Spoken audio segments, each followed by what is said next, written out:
പുറത്തേക്ക് ഇറങ്ങി തുടങ്ങിയപ്പോൾ ഒരുപാട് ആൾക്കാരൊക്കെ ഫസ്റ്റ് നമ്മളെ കാണുന്നത് അത്ഭുത വസ്തുവിനെ പോലെ കാണുന്നത്. ഞാൻ കുഞ്ഞു ഡ്രസ്സൊക്കെ ഇട്ടുകൊണ്ടിരുന്ന വെച്ചത് എന്നെക്കൊണ്ട് ആ ടൈമിൽ ആ ഡ്രസ്സൊക്കെ ഇടാനേ പറ്റുള്ളൂ. കാരണം വെച്ചാൽ എനിക്ക് ഓപ്പൺ ആയിട്ടിരിക്കണം. സ്റ്റിച്ച് മാർക്ക് കംപ്ലീറ്റ്ലി ഉണ്ട്. ഇത്രയും സ്റ്റിച്ചൊക്കെ വെച്ച് കാണുമ്പോൾ ആൾക്കാർ വിചാരിക്കും ഞാനത് ഷോപ്പിന് വേണ്ടിയിട്ടായിരിക്കും. ശരിക്കും ഇപ്പം ഇതിൻ്റെ കണ്ടീഷൻ ഒന്ന് കാണിക്കുമോ?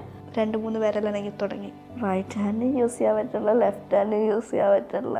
എന്തിനും നമുക്ക് ഇത് ആക്ച്വലി എന്ത് സംഭവിച്ചത്? ബൈക്കും ടാങ്കർ ലോറിയും തമ്മിൽ ഇടിച്ചായിരുന്നു ചെറുതായിട്ട്. എനിക്ക് ഓർമ്മയില്ല, 4 ദിവസത്തെ സംഭവം ഒന്നും ഓർമ്മയില്ല. കണ്ണുറക്കുമ്പോൾ ഹോസ്പിറ്റലിലായിരുന്നു. ആ ഒരു പേഴ്സൺ എൻ്റെ കൂടെ ഉണ്ടെന്നൊക്കെ പറഞ്ഞ് കുറേ ഫ്രണ്ട്സിനൊക്കെ വെറുപ്പിച്ച് ഞാൻ തോറ്റുപോയില്ലേ എല്ലാവരുടെയും മുമ്പില്.